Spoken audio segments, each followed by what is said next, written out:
복음 22장 1절에서 14절까지 말씀입니다. 비유 여섯 번째.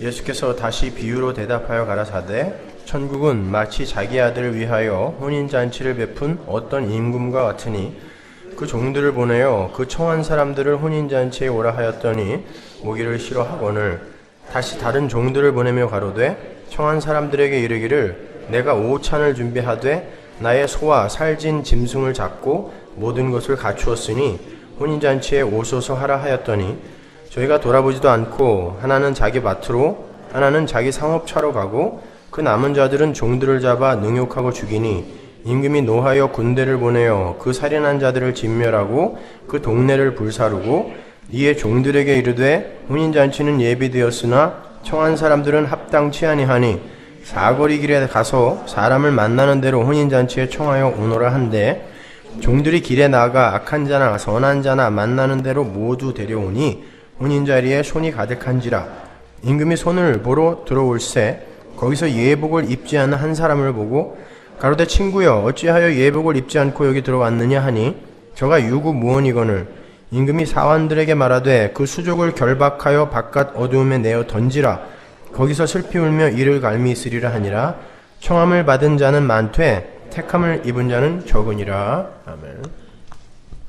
여러분이 읽어보셔서 아시겠지만 이 비유가 그 쉬운 비유가 아닙니다. 굉장히 그 어려운 부분들이 많이 있는데 그냥 설렁설렁 다 넘어가서 그냥 하나님이 청한 자는 많은데 오는 사람은 별로 없구나로 그냥 결론을 짓기 때문에 그렇게 어려운 것처럼 보이지 않지만 상당히 어려운 그런 비유입니다. 제가 어렸을 적만 해도요, 해가 그 뉘엿뉘엿 서산으로 저물어 갈 때쯤이면 저녁 식사 준비를 마친 어머니들이 하나둘씩 밖으로 나오셔서 노는데 정신이 팔리는 아이들 이름을 부르면서 그들을 식사 자리로 불러들이시는 따뜻하고 다정한 모습들을 흔히 볼 수 있었습니다. 우리가 살고 있는 미국에서는 좀처럼 볼 수 없는 그런 풍경이죠. 아무개야 밥 먹어라 라고 이렇게 어머니의 초청에 아이들 대부분이 반색을 하며 뛰어가죠. 근데 간혹 안 먹어 라는 대답으로 어머니의 그 식사 초청을 거절하는 아이들이 있어요. 그 아이들은 여지없이 딱지치기나 구슬치기 등에 푹 빠져서 배고픔을 잊고 배고픔을 애써 감추면서 어머니의 식사 초청을 거절하는 것이었어요. 그 초청을 거절하면 나중에 어떻게 된다는 걸 생각도 못하는 것입니다. 그냥 어디에 푹 빠져서 그 당시에 어머니의 초청을 거절하는 거죠. 지금 돌이켜 생각해 보면 아무짝에도 쓸모없는 그런 딱지나 구슬에 대한 집착이 어머니의 그 따뜻한 밥상회로의 초대를 거절할 만큼 가치 있어 보였던 그 어린 시절의 그 치기 어린 어리석음이 우습기만 합니다만 당시에는 그런 놀이가 왜 그렇게 가치가 있어 보였는지 구슬과 딱지에 마치 사활을 건 사람처럼 그렇게 집착을 했었죠. 철이 들면서 결국 그러한 수고와 노력의 열매들이 전부 어디로 갔어요? 쓰레기통으로 들어갔습니다. 쓸모가 하나도 없었잖아요. 저는 오늘 본문을 읽으면서 바로 그런 어리석은 세상 사람들의 치기를 읽을 수 있었어요.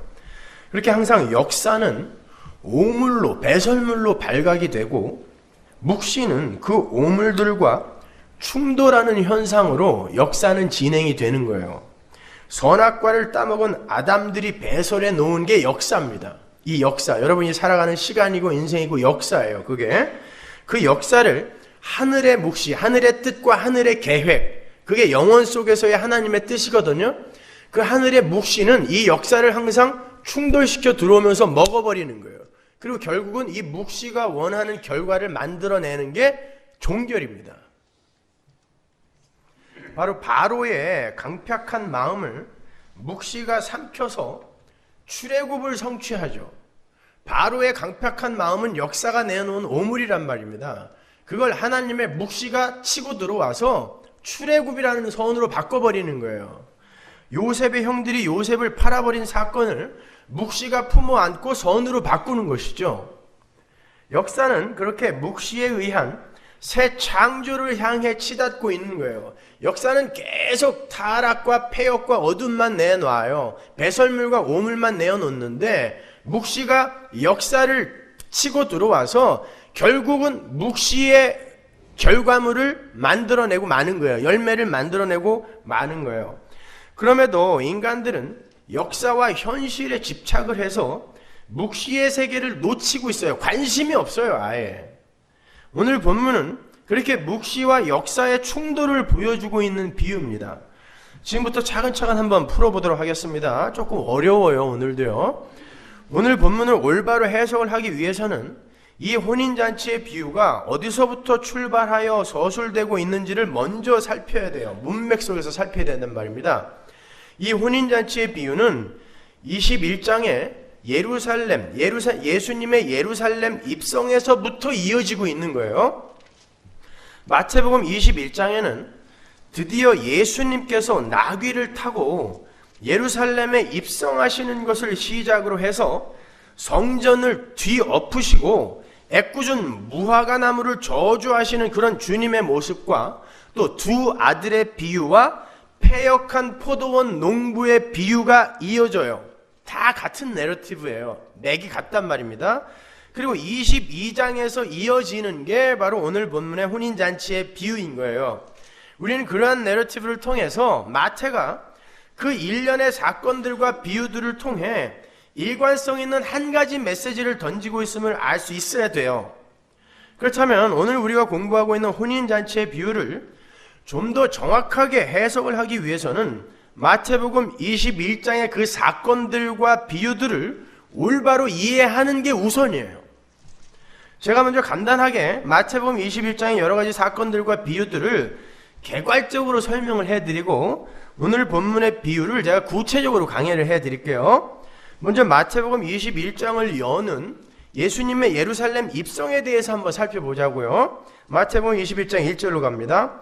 저희가 예루살렘에 가까이 와서 감람산 벳가베에 이르렀을 때에 예수께서 두 제자를 보내시며 이르시되 너희 맞은편 마을로 가라. 곧 매인 나귀와 나귀 새끼가 함께 있는 것을 보리니 풀어 내게로 끌고 오너라. 만일 누가 무슨 말을 하거든 주가 쓰시겠다 하라. 그리하면 즉시 보내리라 하시니 이는 선지자로 하신 말씀을 이루려 하심이라. 일러스되 시온 딸에게 이르기를 내 왕이 내게 임하나니 그는 겸손하여 나귀 곧 멍에 매는 짐승의 새끼를 탔도다 하라 하였느니라.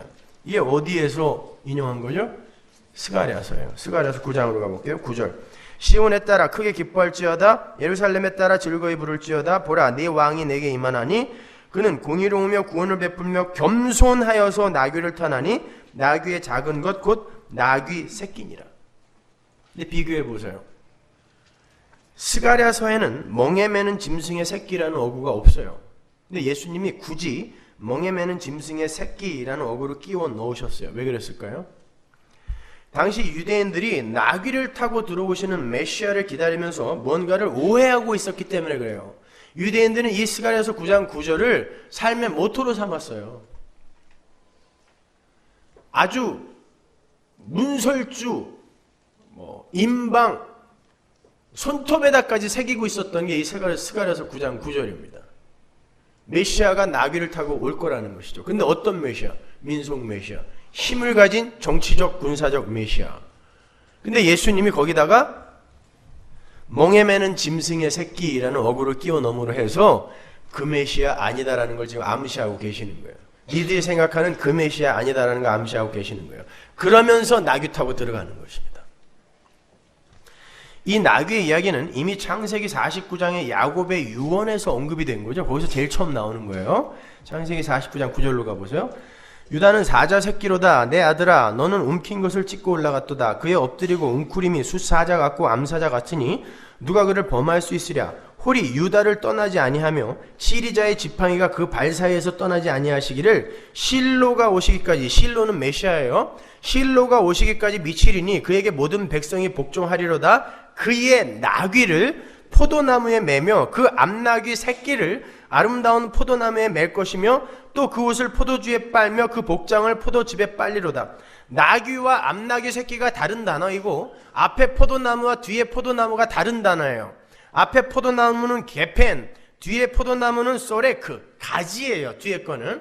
그러니까 암나귀 새끼는 포도나무 가지에 매이는 거고 나귀는 포도나무에 매이는 거예요. 그건 연합을 이야기하는 거거든요.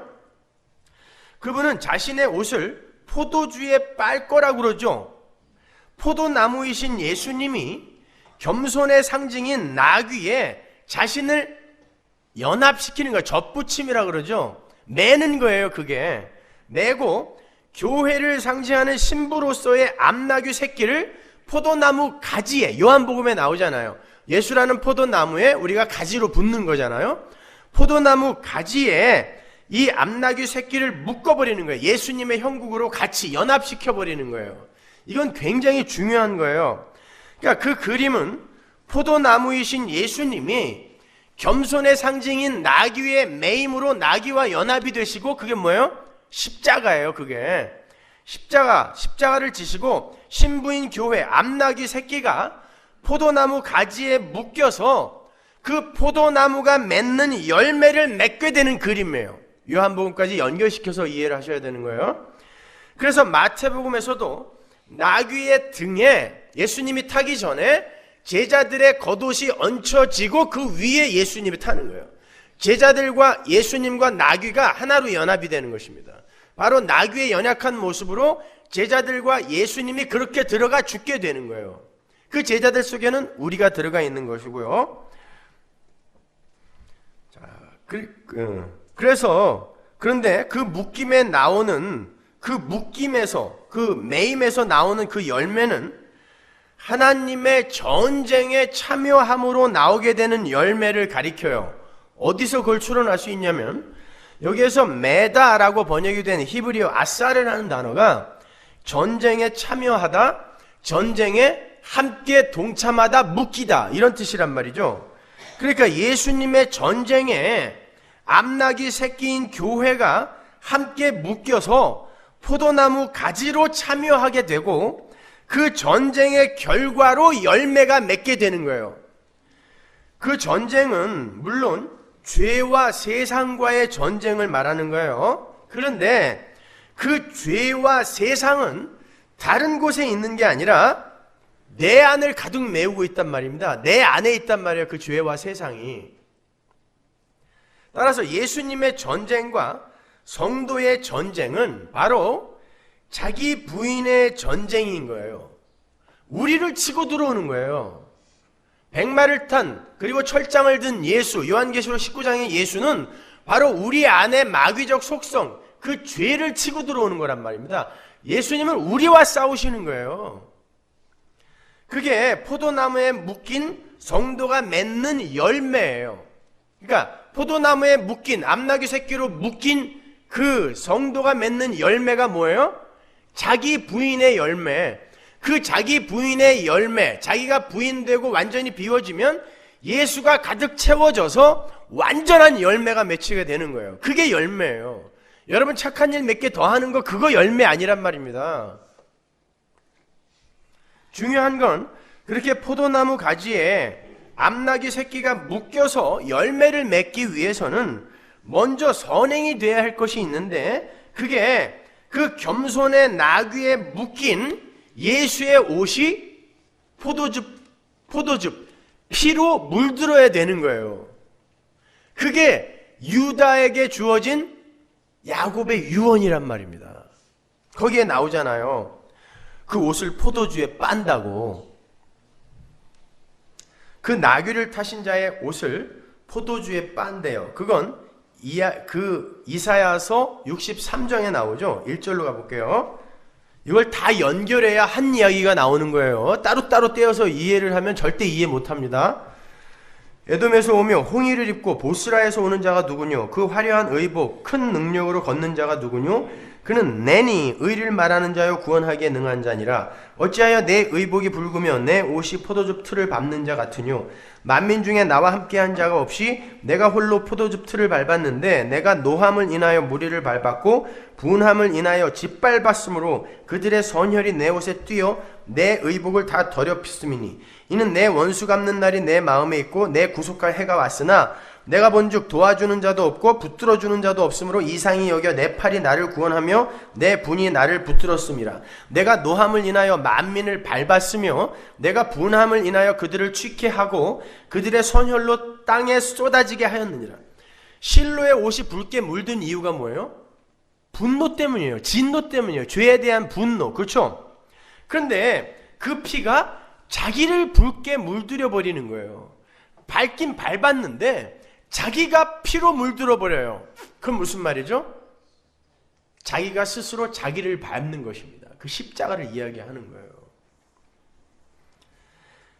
그런데 그 나귀와 포도나무의 십자가가 암나귀 새끼인 교회에게 그대로 유전이 된단 말입니다. 그게 창세기 49장의 이야기인 거예요.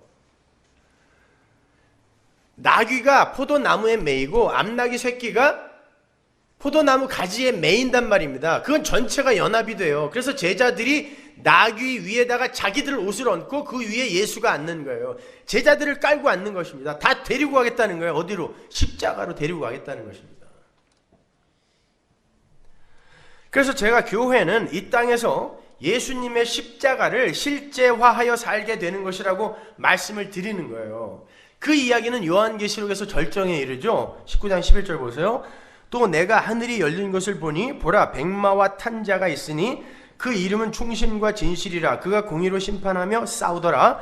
그 눈이 불꽃 같고 그 머리에 많은 면류관이 있고 또 이름 쓴 것이 하나가 있으니 자기밖에 아는 자가 없고 또 그가 피 뿌린 옷을 입었는데 그 이름은 하나님의 말씀이라 칭하더라. 하늘에 있는 군대들이 희고 깨끗한 세마포를 입고 백마를 타고 그를 따르더라. 그 전쟁에 하늘에 있는 하늘의 백성들이 따른단 말입니다. 그의 입에서 이한 검이 나오니 날카로운 검이 나오니 그것으로 만국을 치겠고 친히 저희를 철장으로 다스리며 또 친히 하나님 곧 전능하신 이의 맹렬한 포도주의 틀을 밟겠고 누가? 예수가 백마를 탄 철장을 든 예수가 그 옷과 그 다리에 이름 쓴 것이 있으니 만왕의 왕이요 만주의 주라 하였더라. 예수님께서 철장을 들고 백마를 타고 전쟁을 하세요. 아사르. 그 뒤에 군대들이 따라오는데 그게 교회예요. 우리입니다. 하늘의 백성. 그 전쟁에 교회가 함께 묶여 있단 말이에요. 근데 그 전쟁이 누구와의 전쟁이라고 그랬어요? 세상. 근데 그 세상은 어디 있다? 내 안에 있단 말입니다. 나와의 전쟁인 거예요. 나와의 전쟁에서 하나님이 점점 나를 이기는 걸 뭐라 그래요? 자기 부인이라고 한단 말입니다. 그게. 그러니까 성도는 이 세상에서 자기 부인의 전쟁을 하는 거예요. 나가서 누구랑 싸우려고 그랬어요, 여러분? 영적 전쟁, 영적 전쟁 하는데 나가서 누구랑 싸웠어요? 솔직히 한번 얘기해 보세요. 그 대상을 알고 싸웠습니까? 알지 못하는 어떤 마귀, 귀신, 잡귀 이런 것들 생각하면서 영적 전쟁 생각하셨죠? 영적 전쟁은 나와의 싸움인 거예요. 내 안에 들어있는 세상, 내 안에 들어있는 마귀적 속성, 내 안에 들어있는 아담. 그러니까 성도의 신앙생활은 전체가 다 자기 부인의 전쟁인 거예요. 그리고 그렇게 해서 하나님에 의해, 묵시에 의해 나의 현실과 역사가 먹혀져 들어가는 걸 자기 부인이라고 하는 것입니다. 그게 열매인 거예요. 열매. 그러니까 여러분이 맺어야 되는 열매가 뭔지 아시겠죠? 열매. 그 열매는 내 자존심, 내 뜻, 내 의지, 내 소원, 내 야망, 내 힘 이런 것들이 기각되어져 들어가는 거예요. 오늘날 사람들이 이해하고 있는 기독교와 완전히 반대죠. 그죠? 그러나 그게 바로 진짜 기독교입니다. 역사 속에서는 그러니까 그 전쟁은 이미 십자가에서 당신 자신을 짓밟으신 하나님의 자해로 완결이 됐어요. 역사 속에서는 성도의 삶 속에서 그것이 작은 그림들로 재현이 돼야 돼요. 그래서 우리 성도들도 스스로의 죄를 폭로당하면서 스스로를 짓밟아 부인해버리는, 나에게 주었던 점수를 자꾸 깎아버리는 그런 작은 십자가의 삶을 실제화하여 살게 되는 거예요. 그건 우리의 선택이나 동의를 전제하지 않고 그냥 폭력적으로 강요되는 거예요. 그래서 하나님의 은혜와 긍휼을 폭력적이다라고도 이야기할 수 있는 것입니다. 그걸 편애라고 하고 그걸 예정이라고 하는 거예요. 성도는 실로이시며 맏형이신 예수 그리스도의 그 나귀됨의 삶을 그대로 쫓아 살게 되어 있다라는 거예요. 포도나무에 함께 묶인단 말입니다. 그렇게 구원은 폭력적으로 우리를 침노에 들어오는 거예요. 그리고 우리는 그 은혜에 의해 점령당하는 거예요. 근데 유대인들은 구원을 오해하고 있었단 말입니다. 자기들은 이미 구원받은 선민이니까 그들에게 있어서 구원, 호세이나, save us, 우리를 구원해달라는 구원은 이 세상에서 잘 먹고 잘 살게 해달라는 구원이었단 말이에요. 그때 예수님이 하신 말씀이에요. 나는 나귀 타고 들어갈 건데 나는 멍에 매는 나귀야 라고 이야기하신 것입니다. 그 말은 너희도 그렇게 멍에 매고 나랑 같이 가야 되는데 지금 너희들이 뭘 원하고 있니? 나에게 그 물으시는 거예요.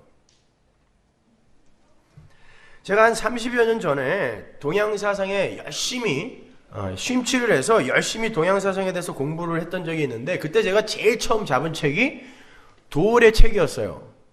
김영옥 씨가 동양사상의 정말 대가입니다. 지금도요.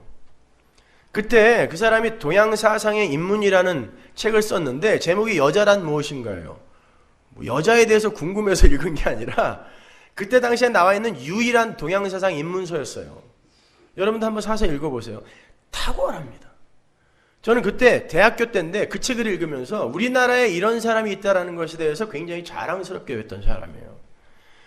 근데 동양사상을 쭉 풀어놓은 건 좋은데 하나님에 대해서 그 사람이 중간중간 언급을 해요. 그분은 장로님의 아들이고 신학을 공부한 사람이에요. 근데 그 하나님을 우리를 폭력적으로 밀고 들어오는 깡패 새끼라고 자꾸 써놓은 거예요. 그것도 반복해서. 제가 읽다가 너무 화가 나갔고요. 아무리 그래도 그렇지 하나님 보고 깡패 새끼가 뭡니까? 장로의 아들이고 신학을 한 사람이. 제가 편지 썼어요. 그때는 작가들에게 팬들이 편지 쓰는 게 아주 유행이었어요. 제가 뭐라고 썼냐면 야 이 개 자제분아 네가 뭔데 우리 하나님 보고 깡패 새끼라는 말을 이렇게 서슴없이 쓰냐. 너 앞으로 절대 내가 믿는 하나님을 가리켜 깡패 새끼란 말 쓰지 말아라 이 깡패 새끼야. 굉장히 당황했을 거예요. 근데요 그 사람의 표현은 틀렸지만 그 사람이 보는 하나님의 은혜의 폭력성은 맞는 거예요. 하나님은 우리와 상의하지 않아요. 우리를 설득하지도 않습니다. 타협하지도 않아요. 협상하지도 않아요. 그냥 당신의 뜻과 계획을 역사 속에 밀고 들어와 버리세요. 은혜의 폭력성입니다. 그런 면에서 하나님의 묵시가 폭력적이다라고 이야기를 하는 거예요. 이 나귀와 포도나무의 이야기가 최초로 언급이 된 유다에 대한 유언이 유다의 삶 속에서 어떻게 성취가 되죠? 그걸 알아야 지금 우리가 쭉 늘어놓은 포도나무와 나귀의 이야기, 포도즙 틀을 밟는 이야기, 옷이 포도즙에 젖는 이야기가 하나로 이제 정리가 된단 말이에요. 유다에게 주어진 예언이 메시아에 대한 예언이었잖아요. 그게 그 삶에서 메시아와 그분의 하실 일이 그림자로 나타나야 되죠. 유다가 유언을 받았으니까요. 나귀와 그 포도주의 이야기가 그의 삶에 어떻게 나타났어요? 유다의 삶에. 유다의 삶이 성경에 기록된 것이라고는 유일하게 다말과의 불륜 사건밖에 없어요. 그러면 거기에 지금 나귀와 포도주의 이야기가 들어있다라는 이야기란 말입니다. 유다의 장자가 아이를 낳지 못하고 죽어요. 그 장자는 아버지의 기업을 유업으로 받을 자죠. 그 장자의 아들은 반드시 있어야 돼요. 왜? 아버지의 기업이 그리로 흘러내려가야 되기 때문에. 아버지의 유업이란 아버지의 언약, 아버지의 뜻, 아버지의 약속의 성취를 이야기하는 거예요. 그게 기업이에요. 유업이에요. 그것이. 그런데 아버지의 언약이 장자의 죽음으로 끊어질 판이에요. 유다의 장자가 죽었단 말입니다. 그때 이미 형사 취수, 시형제 결혼법이라고 그러죠. 고엘제도. 그것이 이미 시행이 돼요. 그 속에 하나님의 언약 성취의 필연성과 확실성, 그리고 장자됨의 그 유전 법칙이 들어있어요. 무슨 얘기인지 한번 잘 들어보세요. 장자가 후사가 없이 죽으면 차자가, 둘째가 그 자리를 접수해요. 차자가 후사를 내지 못하면 셋째가 그 자리를 접수해야 돼요. 그러니까 동생들은 아버지의 유업, 즉 아버지의 언약을 성취해내기 위해서 반드시 장자의 궤적을 그대로 쫓아내서 살아야 된다는 뜻이에요. 장자가 죽으면 차자, 셋째, 넷째가 계속 그 자리로 편입이 되어 투입이 된단 말입니다. 그리고 장자의 역할로 편입이 되는 거예요. 그리고는 결국 아버지의 유업을 이을 언약의 후손을 생산해내야 되는 거예요. 누가 됐든지 계속 들어가야 돼요. 언약의 성취를 위해서, 완결을 위해서 동생들이 계속해서 장자의 자리에서 장자됨을 물려받는 거죠. 그게 시형제 결혼법이에요. 그런데 유다가 그 언약의 흐름을 막고 선 거예요. 못 주겠다는 것입니다. 왜냐면 두 아들이 벌써 죽었거든요. 셋째 아들 주면 또 죽을 것 같으니까 막아버렸어요. 근데 아버지의 언약, 하나님의 언약은 흘러야 된단 말입니다. 거기에서 유다가 그걸 막아버리면 유다의 후손, 다윗의 후손으로 오실 언약의 후손, 진짜 후손인 예수가 못 온단 말입니다. 물론 그건 상징적인 거예요. 거기에서 유다는 선악과를 따먹고 스스로가 왕의 자리에 앉아서 하나님의 언약과 뜻을 무시하는 율법주의 속에 전체 아담을 대표하고 있는 거예요. 왜 내가 내 것을 손해보면서 하나님의 언약을 성취해내야 되냐는 거죠. 그게 하나님의 은혜의 자리를 떠나 스스로 하나님처럼 되겠다고 나선 아담의 모습인 거예요. 유다가 바로 그 자리를 지금 그 자리에 앉아 있는 거예요. 하나님의 영광을 위해 살아야 하는 자가 자기의 영광을 위해서 하나님의 뜻과 언약을 무시해버리는, 자기의 영광을 위해서 모든 걸 올인해버리는 그런 자로 바뀌어 있는 거예요. 그 모습을 유다가 지금 보여주는 거예요. 내가 왜 내 자식들을 손해보면서 하나님의 언약을 성취해야 돼? 안 돼! 막아버린 거죠.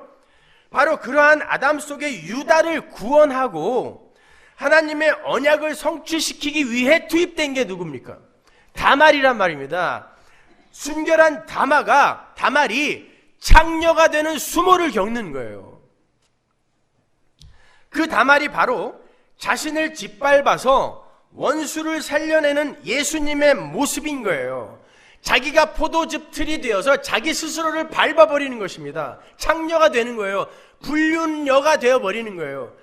그런 한이 있더라도 하나님의 언약은 이어져야 된다가 바로 다말이었어요. 밧세바가 또 그렇게 그 다말의 그림을 이어받고 있는 거고요. 그건 제가 다음에 설명해 드릴게요. 성경은 그걸 겸손이라 그래요. 그래서 겸손의 나귀예요. 상대방의 짐을 대신 지고, 나귀는 원래 그거잖아요. 나귀는 남의 짐을 대신 지고 그 사람이 가자는 곳으로 가는 게 나귀란 말입니다.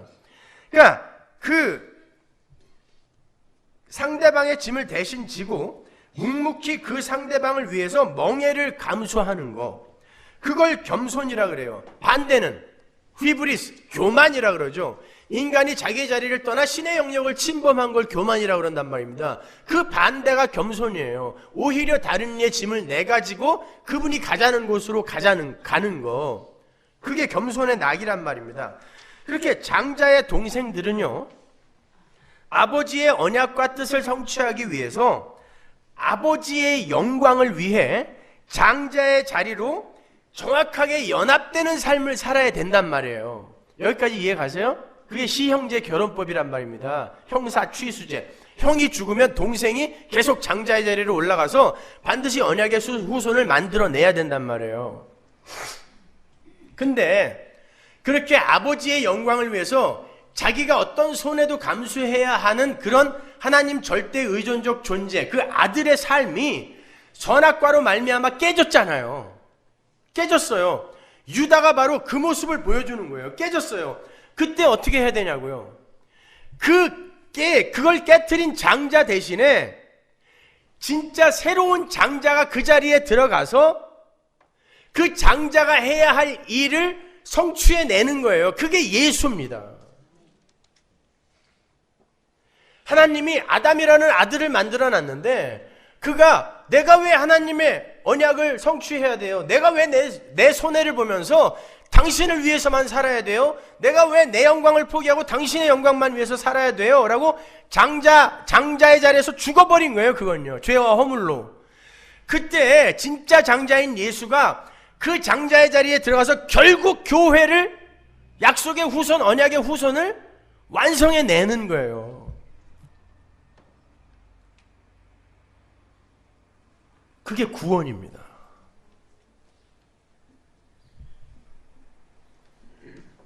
예수님께서 이 땅에 내려오셔서 부정한 인간의 몸에 당신의 신성을 연합시키셨어요. 그게 뭡니까? 창녀된 거예요. 하나님이 인간이 되신 건 창녀된 것보다 더 더러운 모습입니다. 불륜의 자리, 부정의 자리, 창녀의 자리로 내려오신 거예요, 하나님이. 그리고는 그 하나님의 언약을 막아서고 있던 유다, 바로 우리를 살려내시는 것입니다. 하나님이, 예수가 다말이 되는 거예요. 그런데 그 교회는 그렇게 해서 영적으로 완결이 되고 완성이 되었는데 가시적 역사 속에서는 계속 진행 중에 있는 상태예요. 그죠? 가시적 역사 속에서는 아직 하나님 나라에 안 들어온 이들이 많이 있잖아요. 가시적 역사 속에서는 교회가 완성이 지금 안 돼 있단 말입니다. 이 지역 교회 속에서는. 그렇죠? 자, 그럼 그 예수님의 동생들이 이 역사 속을 살아가면서 이 역사 속에서 그 교회의 완성을 위해서 어떤 삶을 살아야 된다? 역시 장자의 삶을 살아야 되는 거예요. 계속해서 장자들이 그 장자의 자리에 들어가서 죽고 또 들어가서 또 죽고 또 들어가서 또 죽고, 이게 교회의 역사인 것입니다. 참교회의 역사. 하나님의 교회는 그렇게 우리의 첫 장자, 그 첫 장자의 자리를 계속해서 물려받는 거예요. 유전되는 거예요. 그게 시형제의 결혼법 안에 들어가 있는 것입니다. 따라서 여러분은 이 세상에서 교회의 완성, 그건 곧 나의 거룩의 완성이기도 해요. 내가 하나님의 백성으로 완성되는 그 자리가 하나님 나라의 완성이며 교회의 완성이란 말입니다. 그 완성의 자리, 완결의 자리를 성취해내기 위해 여러분이 그 맏아들 예수의 자리를, 예수가 우리를 위해 죽어버렸잖아요. 계속해서 우리가 그 자리를 들어가는 거예요. 그게 자기 부인입니다. 예수가 자기를 완전히 부인해버리고 자기를 완전히 비워내버리고 언약의 백성 교회를 창조해낸 것처럼 역사 속에서 그 예수, 맏아들 예수의 동생들이 계속 그 맏아들 장자의 자리를 똑같이 차고 앉아야 되는 것입니다. 그래서 교회는 이 땅에서 죽는 거라고 하는 거예요. 십자가를 지는 거라고 이야기하는 것입니다, 여러분.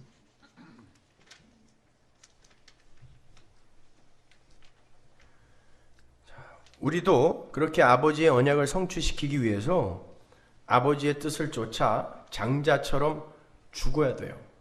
하나님 나라가 가시적으로 완성이 되는 그날까지 역사 속에서 살아가는 하나님의 그 장자들, 그 장자들의 총회인 교회는 계속해서 맏아들의 자리로 편입이 되어서 자신의 죄인됨과 전쟁을 하며 결국에는 자신을 부인하고 죽어버리게 되는 거예요. 아, 하나님, 나는 아니군요. 나는 티끌이군요. 나는 죽은 흙이군요. 죽는 거예요. 그래서 여러분이 장자들의 총회인 거예요. 그 장자의 자리에 가서 장자의 삶을 살다가 죽어야 되기 때문에 여러분이 장자들의 총회인 것입니다. 그게 신앙생활이에요. 그렇게 우리는 역사 속에서 가시적 구원의 완결 지점을 향해서 자기 부인의 전쟁을 하며 가는 거예요. 그걸 구원의 현재 시제라고 하는 거예요. 그래서 여러분의 삶에 그렇게 피가 튀고 그 피튀김의 자리에, 그 고통스러운 생채기의 자리에 싹이 나고 열매가 맺히는 거예요. 그러나 그걸 성경이 부활이라 그래요. 기가 막히죠? 나는 계속 죽어가고 있는데 하나님은 그걸 부활이라고 한단 말입니다. 그렇게 이 세상에서 장자의 자리로 편입이 되어서 예수처럼 나귀가 되어 죽는 자들을 성경이 산자라 그래요. 여러분, 그래서 성경이 어렵습니다. 여러분, 우리는 예수라는 가지에 접붙임을 당해서 그 예수화 되는 거예요. 우리가 언약의 후손으로 완성이 되기 위해서는 바로 그 예수의 삶이, 십자가와 자기 부인의 삶이 우리의 삶 속에서 그대로 실제화하여 나타나야 된다라니까요. 로마서 8장에 보면 이 피조물이 누가 나타나길 기다린다 그래요. 하나님의 아들들이 나타나길 기다린다 그러잖아요. 피조물이. 그게 이 역사의 종결이거든요. 하나님 나라의 완성. 근데 하나님의 아들들이 나타났잖아요. 근데 그 말이 무슨 말이에요?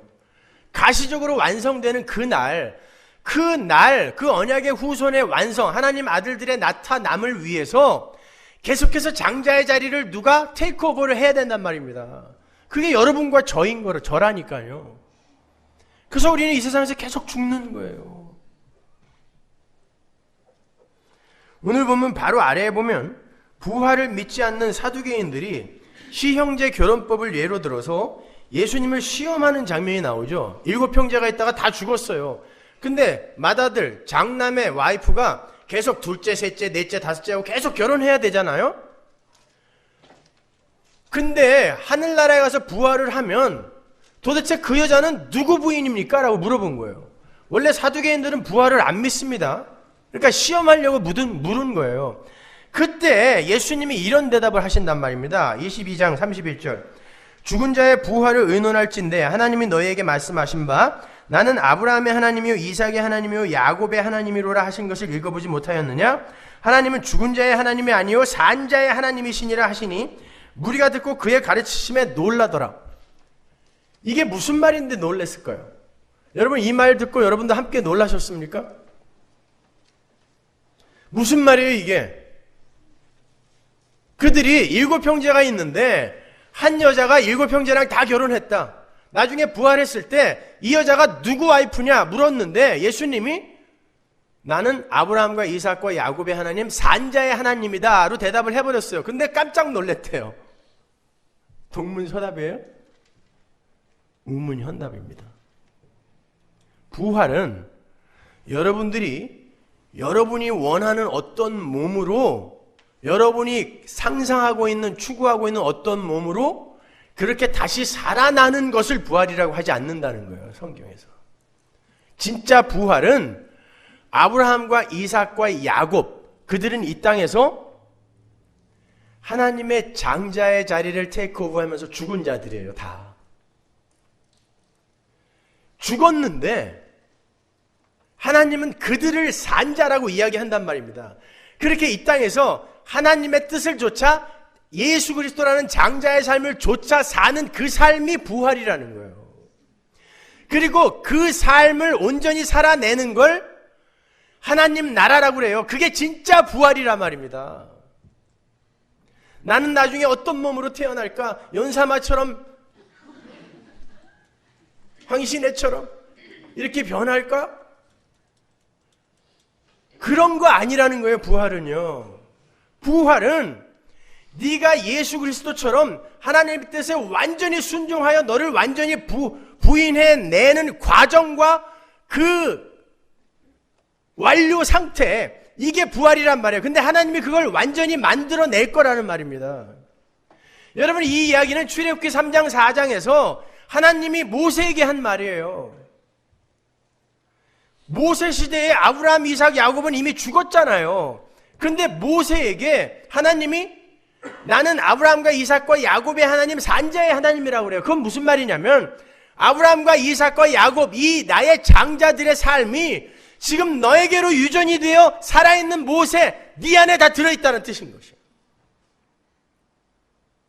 마찬가지로 그 장자들의 삶, 예수의 삶, 우리의 그 신앙의 선배들이 살다간 하나님 나라의 장자들의 삶이 여러분에게 계속 흘러내려와 여러분 안에 다 들어있는 거예요. 그래서 그게 기독교에서 한몸 사상이 나오는 거예요. 유기체. 우리는 한 몸이라는 거예요. 그런 의미에서.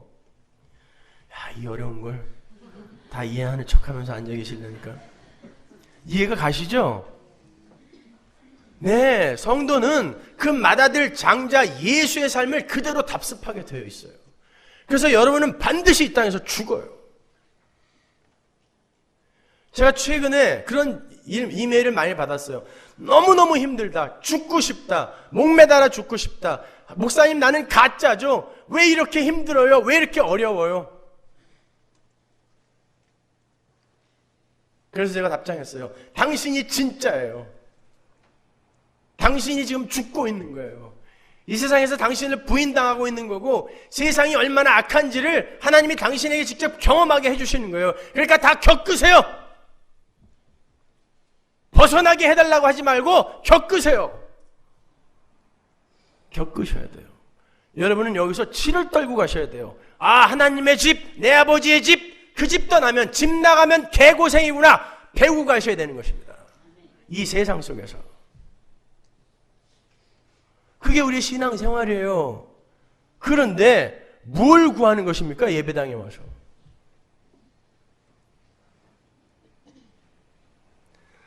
여러분은 하나님이 이끄시는 대로 그냥 사시면 돼요. 사세요. 하나님이 여러분의 존재를, 그 추악한 본 모습을 폭로시키면 폭로 당하세요. 어떻게 해서든지 율법과 도덕 뒤에 숨어서 나를 어떻게 해서든지 남들에게 잘 보이려고 그런 것도 하지 마세요.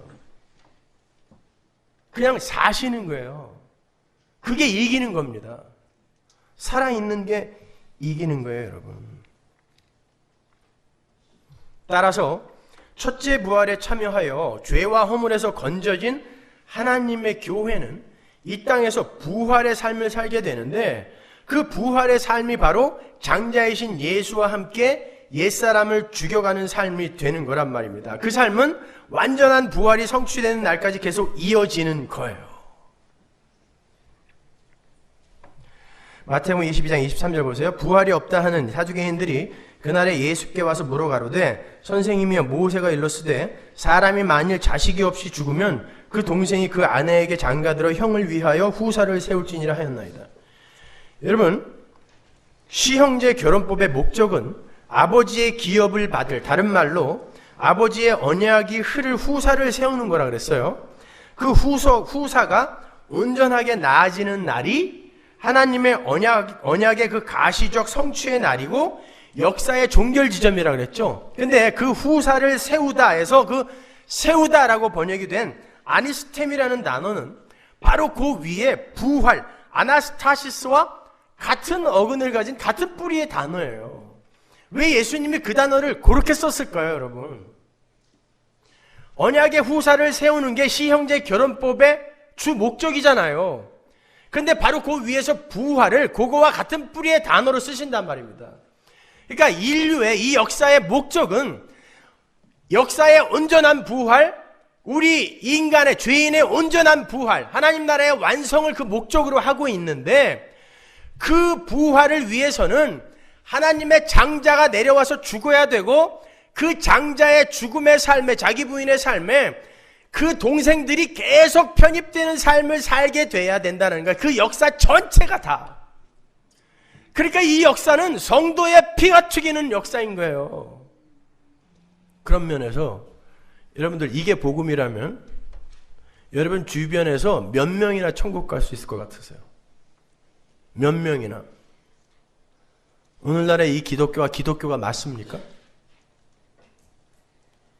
기독교 아니에요, 이거요. 예수를 가장 강력한 힘으로 공격하는 게 오늘날 기독교예요.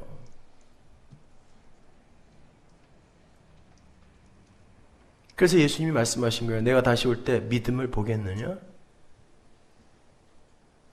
전부 엉터리로 가고 있어요.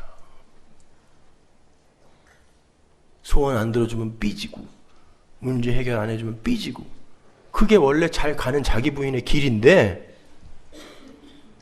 그걸 막아달라 그래요, 하나님한테.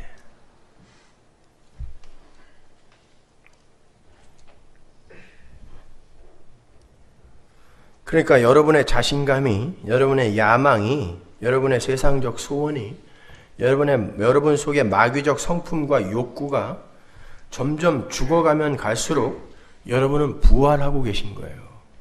하나님은 그렇게 여러분을 부활시키고 계신데, 나 부활하기 싫어요, 그냥 계속 죽은 채로 놔두세요. 이게 오늘날 기독교잖아요.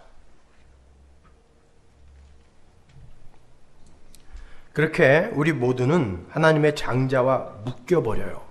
그 장자의 삶에 연합이 되어버립니다. 그 장자의 삶이 우리의 삶 속에 열매로 맺히는 거예요. 그게 포도나무와 포도나무 가지의 관계인 거예요. 그러니까 우리가 내놓은 열매는 다 누구 거? 예수님 거예요. 우리 거 하나도 없어요. 뭘 자랑해요? 우리한테 공로와 열심? 업적? 그게 어디 있어요? 없어요. 우린 계속 부인당할 뿐인데 예수가 우리의 삶 속에서 열매를 맺으시는 거예요. 우리는 그 예수의 포도나무의 은혜와 긍휼을 얻어먹으면서 그냥 한 발 한 발 가는 거예요. 그 완성의 지점으로. 그렇게 자신을 죽이고 은혜와 긍휼 앞에 납작 엎드려서 예수님의 십자가 피의 공로를 의지해야 하는 것이 하나님 나라 백성들의 삶인데, 유대인들은 되먹지 못한 선민 사상으로 자신들의 구원은 이미 떼놓은 당상이라고 생각했고요. 그런 자격 있는 자신들이 하나님 앞에 업적과 공로로 내어놓을 수 있는 게 율법과 제사라고 믿었어요. 그래서 그들은 착하게 살았습니다. 아주 착하게 살았어요. 세상을 개혁하며 착하게 살았어요.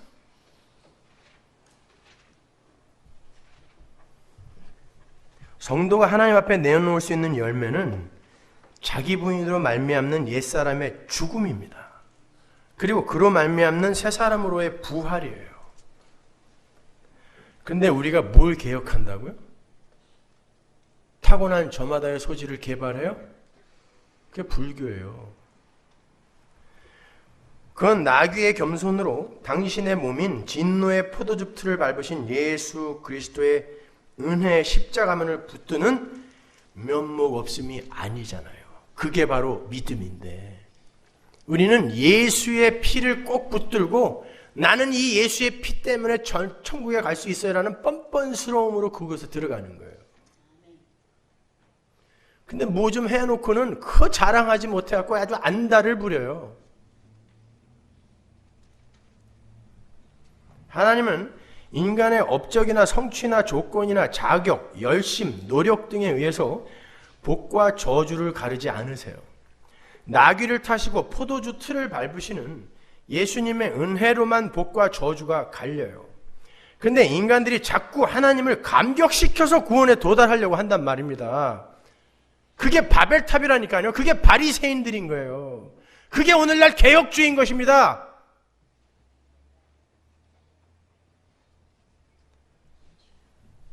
인간들이 그렇게 하나님을 감격시키려고 하는 그 시도, 그건 뭔가 자기들에 대해서 지금 착각하고 있다는 증거예요.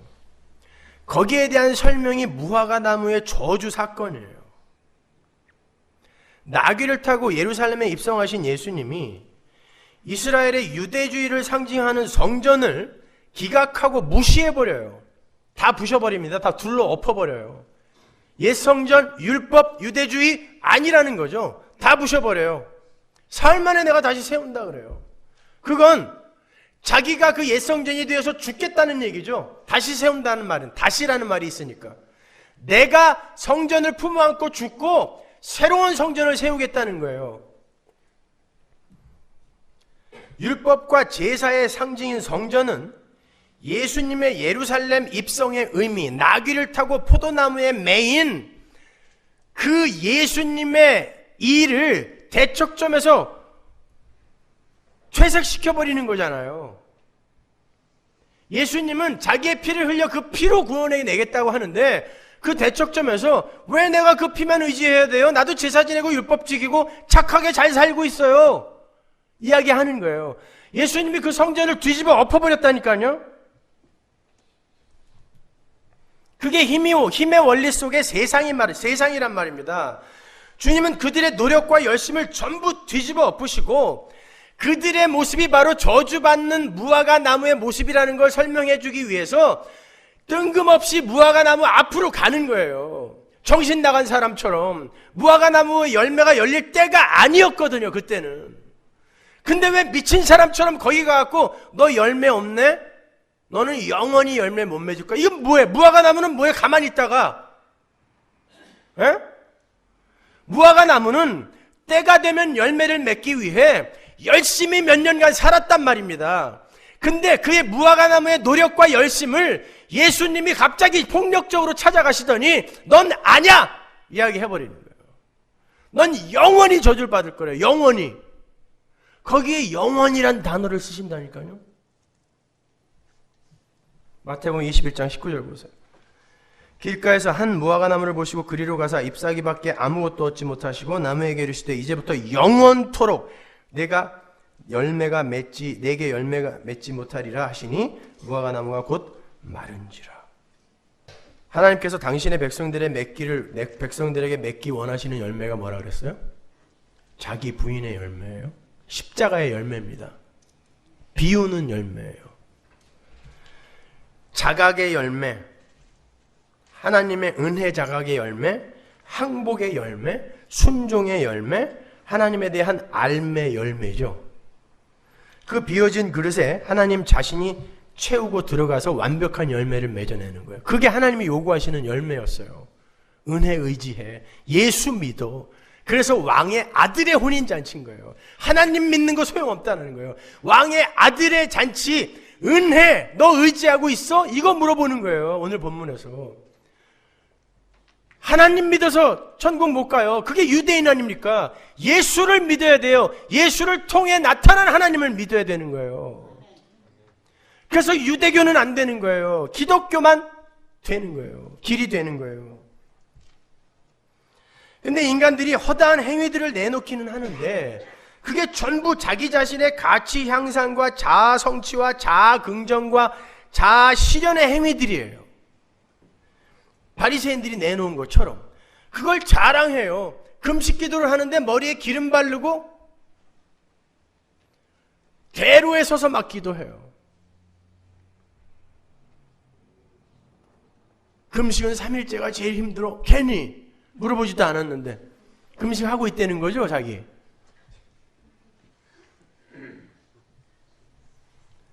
주님은 그런 걸 열매로 안 쳐준다는 얘기예요. 그걸 그냥 이파리 취급한 거예요. 잎사귀. 그들은 어마어마한 열매를 내놨어요. 그런데 열매 어딨어? 라고 찾으시는 거예요. 율법주의, 유대주의, 물질주의, 성공주의의 잎사귀들은 하나님에 의해서 저주를 받을 대상이지 칭찬의 대상이 아니라는 거예요. 여러분, 때가 되면 열매를 맺기 위해서 열심히 노력하고 있던 무화과 나무를 예수님이 저주해버린 건 바로 은혜의 폭력성, 편애의 폭력성, 예정의 폭력성을 이야기해 주는 거예요. 하나님은 무화과 나무들의 노력과 열심을 근거로 그 나무들의 축복과 저주를 결정하지 않는다는 걸 보여주는 거예요. 열심히 잘 살고 있는 이파리가 무성했다는 건 최선을 다해서 살고 있었다는 거예요. 근데 왜 말려버리냔 말이에요. 열심을 부리고 있는데 그 열심이 너의 구원의 조건이 안 된다는 걸 보여주는 것입니다.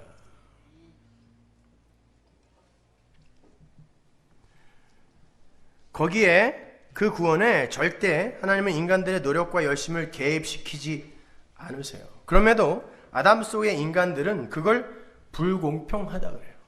왜냐하면 자신들에게도 능력이 있다고 믿기 때문에 그래요. 때가 안 돼서 그렇지 때만 되면 난 맺을 수 있다는 것이죠. 가능성을 못 놓는 거예요. 그게 유대주의예요. 그게 율법주의입니다. 근데 하나님은 안 된다는 거예요. 내가 너를 택하지 않았으면 너는 안 되는 거야. 이파리를 풍성하게 달았는데 곧 열매 맺을 것 같은데 하나님이 저주해버리세요. 죽어. 여러분, 그게 구원입니다. 여러분, 인간은 이 세상에 태어날 때 중립지역에 태어나는 인간은 없어요. 악인 아니면 의인입니다. 사람들은 중립지역에 자기들이 태어나서 열심히 노력하면 선 쪽으로, 게으르면 악으로 간다라고 착각하고 있어요. 그게 알메니안주의입니다. 캐톨릭이에요. 그렇지 않아요. 시편으로 가보세요. 1편 1절, 1편 5절. 그러므로 악인이 심판을 견디지 못하며 죄인이 의인의 회중에 들지 못하리로다. 대저 의인의 길은 여호와께서 인정하시나 악인의 일은 망하리로다. 제3의 영역이 있습니까? 악인과 의인 두 개밖에 없어요. 창세전에 그 둘로 이미 갈려버리는 거예요, 여러분. 그리고 의인의 길에 들어선 이들은 세상 속에서 죽여서 부활을 하게 만드시고, 악인의 길에 있는 자들은 세상 속에서 시퍼렇게 자아실현과 자아성취를 하도록 놔두셔서 결국 풍성한 이파리를 달고 지옥으로 떨어지게 만드시는 거예요. 그게 하나님의 예정입니다. 그 편가름의 칼이 바로 십자가예요. 자아숭배기에 빠진 세상은 절대 그 십자가를 의지하지 않아요. 너무 나약하거든요. 그리고 내가 왜 그 나약한 십자가를 의지해야 돼? 안 돼요. 싫어요. 그러니까 그 십자가를 딱 세워놓고 그 십자가를 붙드는 자를 의인, 안 붙드는 자들 악인, 갈라버리는 거예요. 예수님의 죽음이 의인과 악인, 축복과 저주를 갈라버리는 것입니다, 여러분. 창세전에 택해진 하나님의 장자들은 자신을 신뢰하지 않고 자신의 노력을 의지하지 않으며 오직 하나님의 은혜와 긍휼만을 의지하여 십자가만을 꼭 붙들게 되어 있어요. 점점 자신 있게 그렇게 못 가요. 점점 스스로에게 실망합니다. 예수를 점점 잘 믿는 사람은 야, 하나님 이제는 난 이것까지도 할 수 있네요가 아니라 하나님 왜 저는 이렇게 예수 없으면 단 한순간도 살 수가 없을까요가 신앙의 절정인 거예요. 그게 자기 부인이란 말입니다. 그런데 오늘날 기독교는 성화론에 딱 멈춰 있어요. 성화론에 딱 멈춰 있어요. 그게 기독교의 목적지인 줄 알아요. 착하게 잘 살자. 그래서 하나님 감격시켜 천국 가자. 그거 아닙니까? 기독교는 성화론에서 끝나면 안 돼요. 그건 하나님이 이루시는 거예요. 열매는 예수가 맺는 것처럼. 기독교의 목적지를 거기로 알고 있으면요, 여러분은 예수 믿으면서 평생 무거운 짐만 지고 가게 돼요. 안 되거든요. 남은 속일 수 있어도 본인은 못 속여요. 힘들어 죽습니다. 그래서 저한테 그런 메일들 쓰는 거예요. 나는 가짜인가 봐요. 맞아요. 그렇게 돼야 되는 거예요, 원래. 거기에서 한 발짝 더 나가서 그보다 훨씬 넓은 하나님의 은혜의 지평을 붙들어야 되는데, 그 은혜의 지평 속으로 들어가면 그 은혜를 우리에게 퍼부으시는 예수께서 은혜의 왕노릇으로 우리의 삶의 열매를 맺어내셔야 되는 거란 말입니다. 거기까지는 긴 시간이 걸려요. 근데 이 은혜를 배우지 않은 이들이 무조건 달리는 거예요. 착하게 잘 살겠다고, 세상을 개혁하겠다고. 그러다 보니까 어디로 가요? 다시 신비주의로 빠져요. 왠지 아세요? 이게 기독교의 목적지인 줄 알고 죽어라고 해봤는데 안 돼요. 그러니까 뜨거움이라도 맛보고 싶은 거예요.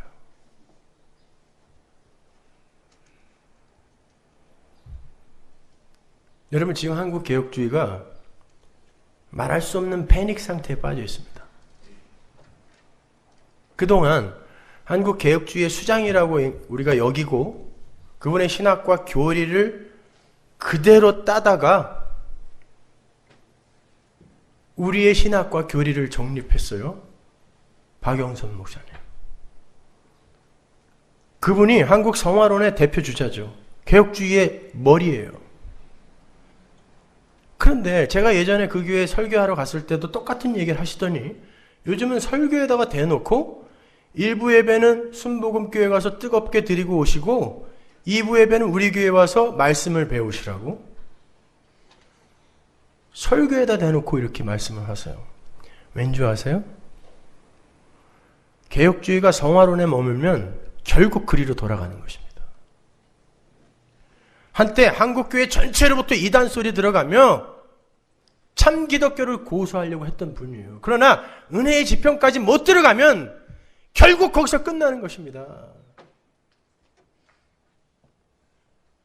도대체 이제 우리는 누구를 보고 어느 누구의 신학과 교리에 우리의 틀을 맞추냐고요.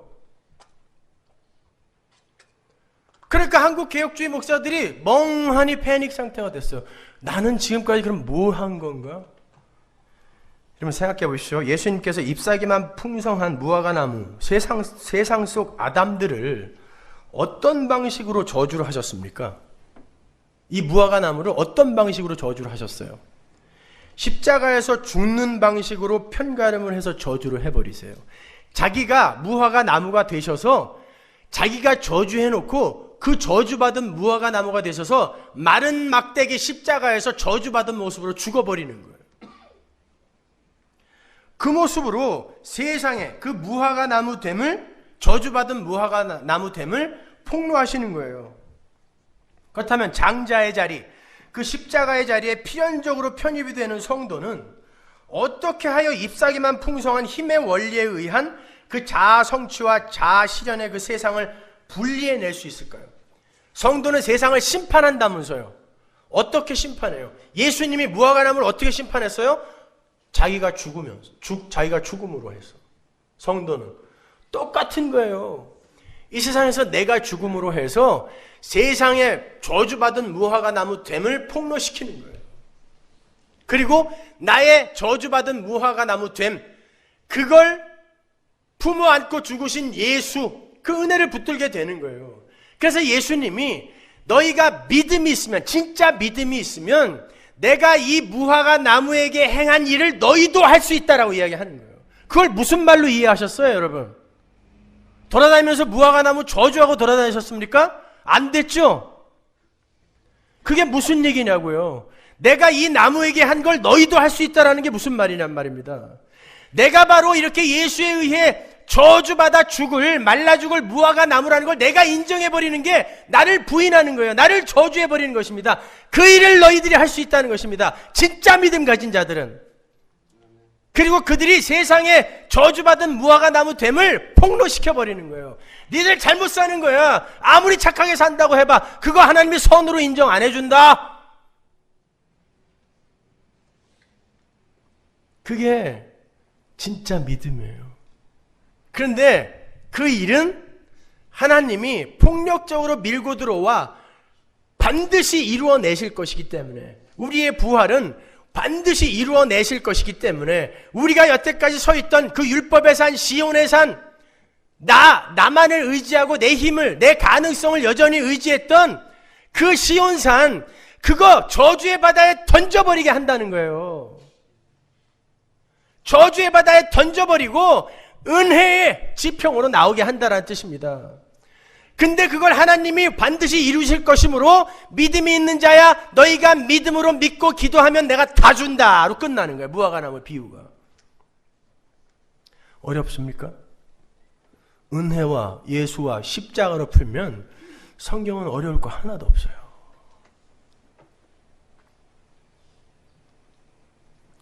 여러분은 여러분이 저주의 무화과나무였다라는 것을 인정하세요? 지금도 그 저주의 무화과나무됨이 여러분 안에서 풍성하게 쏟아져 나오고 있다라는 것을 인정하십니까? 그게 예수님이 무화과나무에 한 일을 여러분이 하시는 거예요. 하나님은 진짜 심판을 벗기시기 위해서, 진짜 저주를 풀어내시기 위해서 세상 속의 작은 심판들과 작은 저주들과 작은 죽음들을 우리의 삶 속에서 경험하게 하세요. 여러분을 진짜 심판과 진짜 저주에서 벗겨내기 위해서. 그래서 여러분은 이 땅에서 작은 심판과 작은 저주와 작은 죽음들을 경험하면서 예수님 아니었으면 큰일 날 뻔했구나를 배우고 예수님만 꼭 붙들고 가는 거예요. 그분이 사랑스러워야 돼요. 그분이 사랑스러워야 돼요.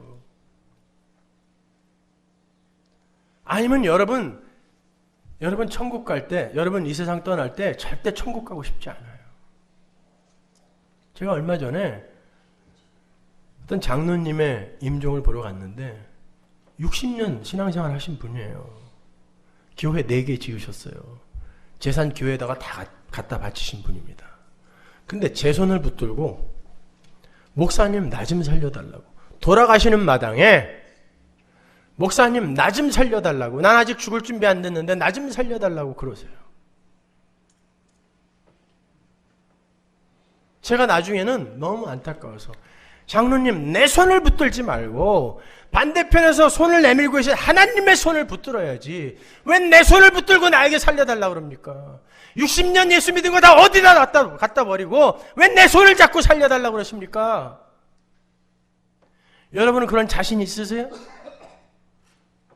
예수님 만나러 갈 때 예수님, 내 사랑하는 예수님, 나 이제 갑니다. 내 님, 내 사랑하는 님, 내가 이제 가니 기다려주세요. 이런 마음으로 가실 수 있으세요? 그 예수를 사랑하기 위해서는 은혜를 알아야 돼요. 그런데 그 예수가 여러분에게 여러분이 하기 힘든 그 어려운 무거운 도덕적 윤리적 짐들을 계속 요구하는 분으로만 알고 있으면 그 잔소리꾼을 왜 만나고 싶어 하겠어요? 우리가 힘들어 죽겠는데 천국에 가면 그 인간 좀 없었으면 좋겠죠. 계속 너무 힘들어 죽겠어요. 신앙생활 하는 게 착하게 살라니까. 은혜를 아시란 말이에요. 은혜를. 그래야 그분을 사랑할 수 있어요. 답답해. 너무 착한 분들이 많아서 설교가 통하질 않아.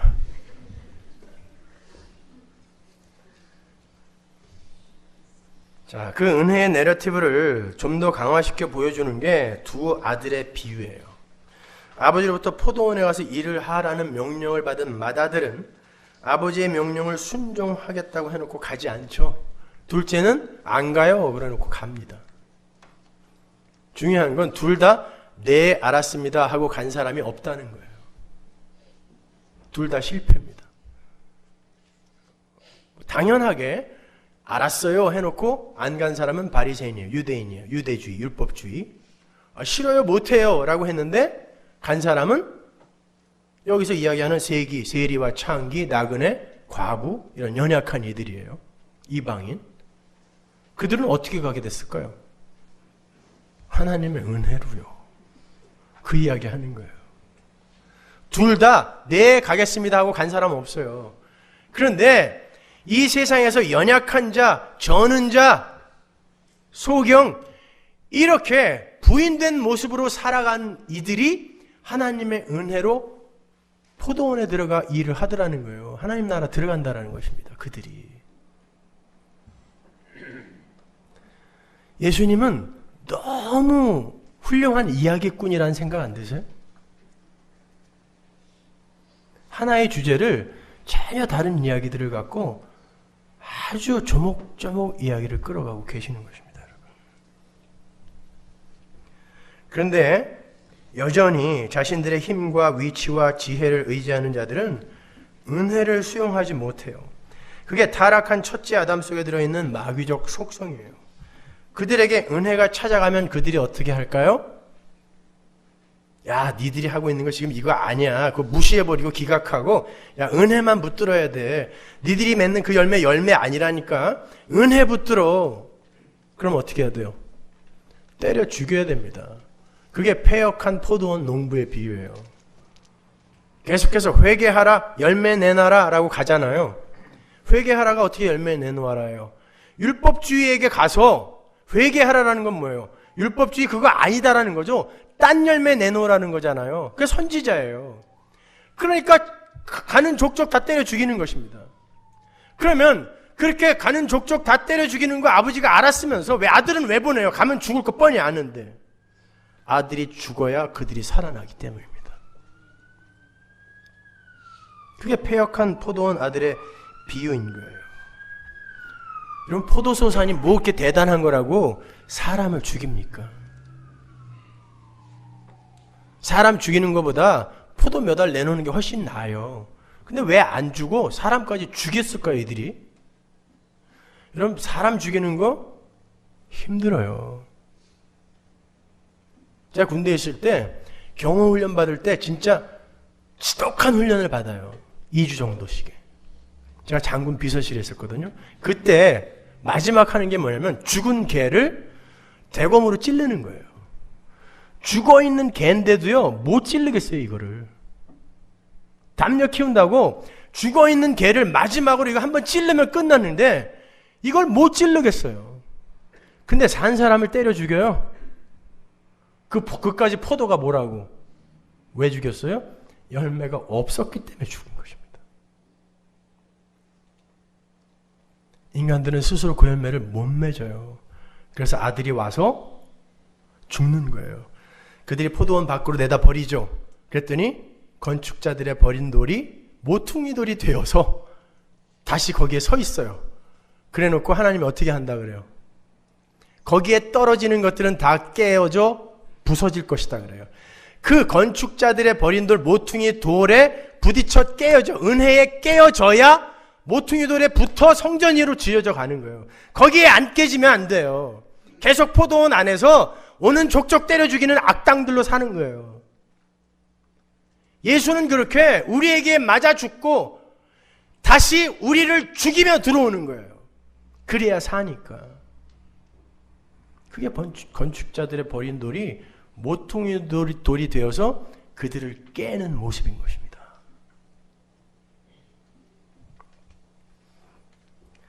거기에 이어지는 게 바로 오늘 본문인 거예요. 여러분이 아시다시피 이 혼인잔치의 비유는 하나님 나라, 즉 어린 양의 혼인잔치로 종결되는 새하늘과 새 땅의 완결의 그림이에요. 그래서 아들의 혼인잔치예요. 왕이 자기 아들의 혼인잔치에 사람들을 초청했어요. 여러분 고대 시대 때는 먹을 게 거의 없었던 때입니다. 그래서 유대인들은요 하루에 2끼밖에 안 먹었어요. 10시에 한 번, 6시에 한 번. 지금도 유대인들은 2끼밖에 안 먹는 사람 많아요. 한국도 3끼 먹기 시작한 지 얼마 안 됐습니다. 그래서 점심이라는 단어가 한국말로 없는 거예요. 점심은 중국말입니다. 아침하고 저녁밖에 없었어요. 그런데 어디라고 왕의 아들이 잔치에 초청했는데 사흘 굶고 가야지. 거길 어떻게 안 가냐고요. 왜 안 갔을까요? 그 잔치보다 더 소중한 게 있었기 때문에요. 그 미련한 인간들에게 딱지와 구슬 같은 하나님의 관점에서 볼 때 전혀 가치 없는, 그러나 그들에게는 왕의 아들의 잔치보다 더 소중한 무언가가 있었기 때문에 그래요. 그게 뭐였어요? 그들의 일상이었습니다. 그들의 소유였어요. 누가복음을 한번 가보세요. 병행 구절 있죠? 거기 18절. 다 일치하게 사용하여 하나는 가로되 나는 밭을 샀음에 불갑을 나가보아야 하겠으니 청컨대 나를 용서하도록 하라 하고, 또 하나는 가로되 나는 소 5겨리를 샀음에 시험하러 가니 청컨대 나를 용서하도록 하라 하고, 또 하나는 가로되 나는 장가들었으니 그러므로 가지 못하겠노라 하는지라. 뭐 하느라고 잔치에 못 왔어요? 일상을 챙기려고, 딱지치게 하고 구슬치게 하려고 못 온 거예요. 초청을 받은 자들이 자신들의 일상을 얼마나 소중하게 챙겼는지가 본문 6절에 나와요. 볼까요? 그 남은 자들은 종들을 잡아 능욕하고 죽이니, 이 왼수들은 그냥 껄핏하면 죽여요. 또 죽였어요. 잔치에 오라고 초청했는데 또 왜 죽여요? 그만큼 자기의 일상을 놓기 싫어한다는 것입니다. 이 세상이. 여러분, 인간의 일상이라는 건 그들의 노력으로 일궈낸 거예요. 그들의 노력으로 일궈낸 소사는 곧 그들의 인격화가 되어 자기가 됩니다. 내가 돼요. 나. 결국 인간은 나의 영광을 포기하고 내가 별로 친하지 않은 하나님의 아들의 영광을 위한 아들의 혼인잔치에 가기 싫어한다라는 거예요. 그게 아담입니다. 그래서 하나님이 이 땅에 내려오셔서 전부 진멸해 죽여야 할 그들 대신에 당신이 죽으시고 그들을 당신의 그 죽음에 접붙여 버리는 거예요. 그래서 나중에 그 왕이 누구 데려오라 그래요? 전원자, 소경, 병신, 과부, 연약한 자, 이들을 데려오라 그래요. 왜 이 사람들을 데려오라 그래요? 하나님이 이 세상에서 택한 자들은 그런 자기 부인의 삶 속으로 끌어들여진다라는 거예요. 그들을 데려오라는 것입니다. 그들이 들어왔어요. 근데 거기에 보면 강권하여 들어오래요. 데리고 오라 그래요. 오고 싶어서 온 게 아니에요. 강권하여 데리고 와라 그래요. 은혜의 폭력성입니다. 강권하여 데리고 와요. 이들도 일상이 있는데 강권하여 데리고 와요. 와서 멍청히 앉아 있었어요. 그랬더니 옷을 하나씩 주네요. 예복이에요. 그때 당시엔 잔치집에 가면 잔치집 주인이 자기가 만든 예복을 한 번씩 나눠줬어요. 선물로. 거기에 그 선물을 받은 사람은 요만큼도 기여를 못합니다. 그 잔치집 옷을 입고 자기 옷을 벗어야 돼요. 그래야 잔치에 참여한 자가 되는 거예요. 강권하여 그렇게 입어야 돼요. 그런데 한 사람이 그걸 안 입고 자기 옷을 여전히 입고 있어요. 어떡하라 그래요? 내보내서 죽여라. 교회에 들어와서 여전히 자기 옷 입고 있는 사람들이 있어요. 내 노력, 내 선행, 내 착함, 나의 개혁, 나의 열심, 이런 것으로 나의 신앙을 판단해요. 그래서 이 사람들은 구원의 확신이 생겼다 없어졌다 생겼다 없어졌다 계속 그래요. 남들에게 쪽팔려서 계속 나는 구원의 확신이 있어요, 한 번도 흔들린 적 없어요 그러는데, 본인 스스로에게서는 계속해서 흔들렸다 세웠다 흔들렸다 섰다 이래요. 자기를 근거로 구원의 확신을 가늠하기 때문에 그래요. 그들이 지옷 입고 있는 자예요. 예배당에 와서 잔치에 왔는데 여전히 지옷 입고 있는 것입니다. 그래서 항상 자기는 하나님께 이 하나님을 기쁘게 해드리는 삶을 살고 있어야만 해. 그래서 혹시 나쁜 일을 할 때는 요때는 하나님 오시면 안 되는데 그러면서 조바심 내면서 그냥 그러면서 할 건 다 해요. 또 그게 여전히 자기 옷을 입고 있는 사람들입니다. 구원의 확신은 우리 자신이 갖고 있는 게 아닙니다. 마치 무슨 검문소 헌병들처럼 아무나 붙들고 구원의 확신 있으세요? 너는 있니? 뭘 근거로 구원의 확신을 갖고 있는데 착하게 살고 있어서 하나님의 하신 일의 그 역사성과 객관성, 그 사실이 나를 구원하는 거죠. 구원의 확신은 내가 갖고 누구에게 자랑할 수 있는 게 아닙니다. 그게 지옷 입고 있는 사람이라니까요.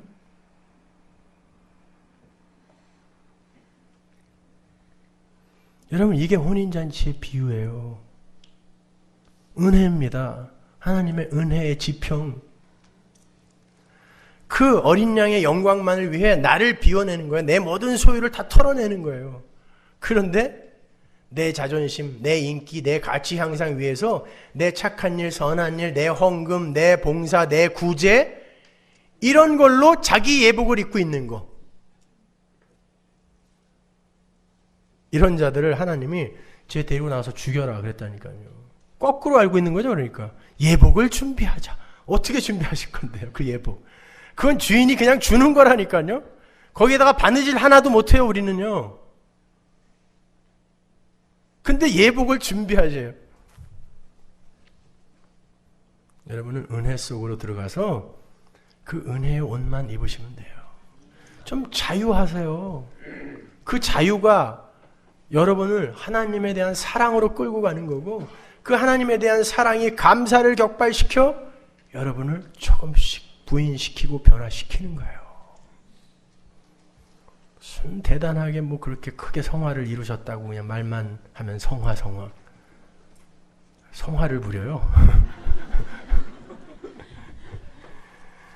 네, 여러분, 하나님의 은혜는 그토록 큰 것입니다. 하나님의 은혜는 그렇게 깊은 거예요. 그 은혜 속에 푹 잠겨서 하나님을 알고 하나님을 사랑하는 이들이 되세요. 제발 잘난 척들 하지 마시고 싸움들 좀 하지 마요. 옆에 있는 사람들하고. 네? 내가 제일 못된 죽은 흙인데 뭐 남들이 날 죽은 흙 취급했다고 그냥 기분 나빠가지고. 원래 그런 거 아니에요, 우리가. 그게 자기 부인된 사람 아닙니까? 뭐 이렇게 기분 나빠하세요. 싸우지 마세요.